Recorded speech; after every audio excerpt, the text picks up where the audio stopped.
You're watching Tri Vibes TV. Welcome back to another weekly training video where I'm here to talk through all of the training I'm doing to prepare for Ironman Texas coming up in April of 2027. In today's video, we'll talk about my triathlon training from last week, day by day. We'll take a look at my next few weeks of training and racing in general, and we'll discuss my health and performance metrics inside Garmin Connect. Today's video is brought to you by TriSchedule. TriSchedule is a powerful triathlon training app made by triathletes for triathletes. It allows you to plan swim, bike, and run workouts with a great degree of specificity, meaning you can program intervals based on certain wattage targets or pace targets. And you can also use TriSchedule to gain powerful insights from your completed activities. You can see how you performed on your laps, on your intervals, average heart rate. All that data is brought to you in a very user-friendly and customizable format inside the TriSchedule app. You can check it out for free using the link in the description below. Go ahead, click that. You'll get a chance to experience all the premium features that TriSchedule has to offer for 2 months at no cost whatsoever. And the best part is it's designed to work with your existing fitness equipment like your Garmin watch, your Garmin cycling computer, or Apple Watch fitness trackers. There is a lot. And if you have any feedback or questions about the TriSchedule app, put them in the comments below. I would love to hear them and get back with you. Now, diving into last week's training using the TriSchedule app to look at the training. We are in the desktop version of the app today, back on Monday, the 18th of last week, and what a training day it was. Started out with a nice 2,500 yard swim in the morning. I am thrilled to be increasing the swim volume on a per workout basis. Started out doing about 2,000 yards per swim. Now I'm up over 2,000. Also on Monday, went and rode my triathlon bike, did about an hour of really nice, easy riding after swimming. And then further on in the day, in the evening, I did a 1 hour yoga session. So awesome training day on Monday. On Tuesday, went to the weight room, did my strength training first thing in the morning as usual. And afterwards, I planned on doing a bike run workout.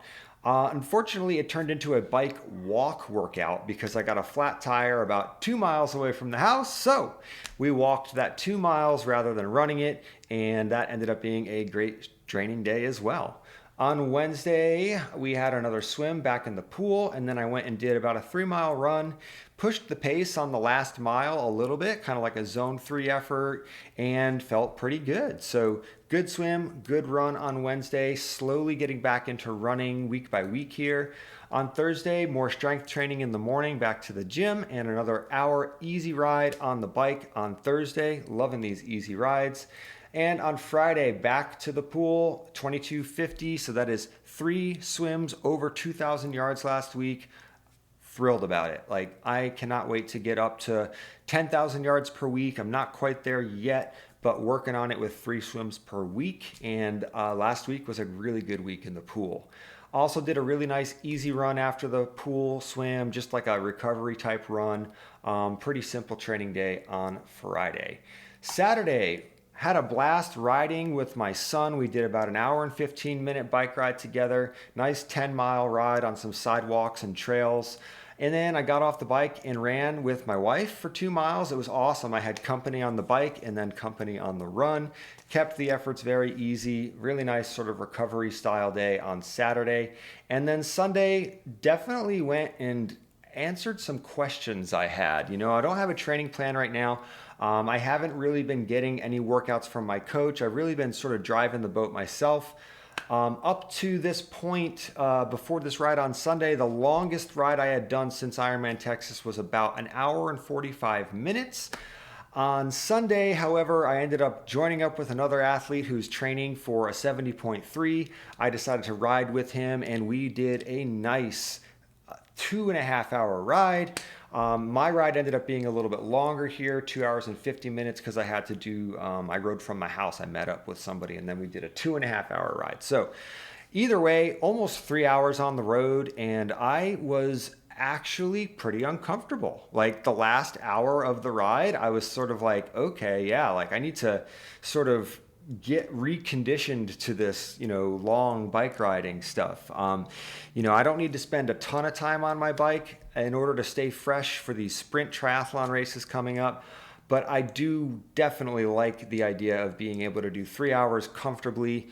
So 3 hours, a little bit uncomfortable, I'll take it. Like I said, first long ride in a while.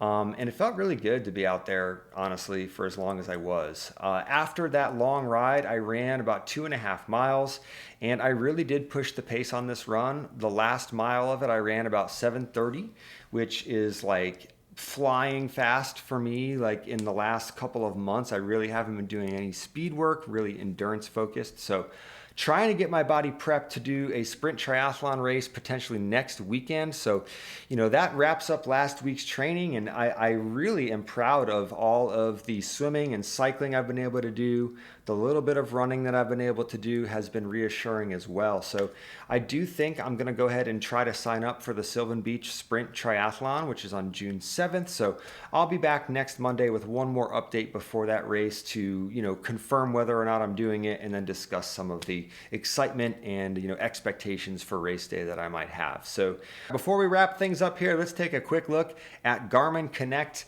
Can't wait to show you my amazing training status. Check me out. So last week I was in the overreaching training status because my training volume shot up way above what the recommended level of weekly training volume was according to Garmin. I have graduated from overreaching status to unproductive. And the insight as to why I'm currently unproductive is very simple. Garmin says that I haven't done enough workouts with any amount of intensity in order to be considered productive. And Garmin's correct. I have not been doing any intensity on my bike. I haven't been doing any intensity really on my running, and I haven't been doing much intensity on my swimming. So my heart rate is staying pretty low throughout all the hours of training that I've been doing. And this is what you get. You get unproductive training status, but I'm not too worried about that. It is very interesting to keep track of this, however. Perhaps next week I will have graduated from unproductive to productive, because I do plan on working in a little bit of intensity this week to get ready for the sprint triathlon next weekend. Heart rate variability, I'm happy to report, is super solid. Solid, balanced status for 4 weeks now. And you can see this green optimal range of training is starting to rise up. And I have actually started to fall right on that sort of top end of what Garmin considers to be an optimal training range. So despite that unproductive training status, things are looking pretty good according to Garmin. Things are pretty good according to me as well. I would love to hear how you think things are going around here, or how things are going around where you are if you're training for something. Definitely let me know about it. If you have anything to add to the discussion here, I'd love to hear it in the comments below. That's all for this week. I'll be back next week with another training vlog. And once again, shout out to TriSchedule for sponsoring today's video. And I will see you in the next one. Take care.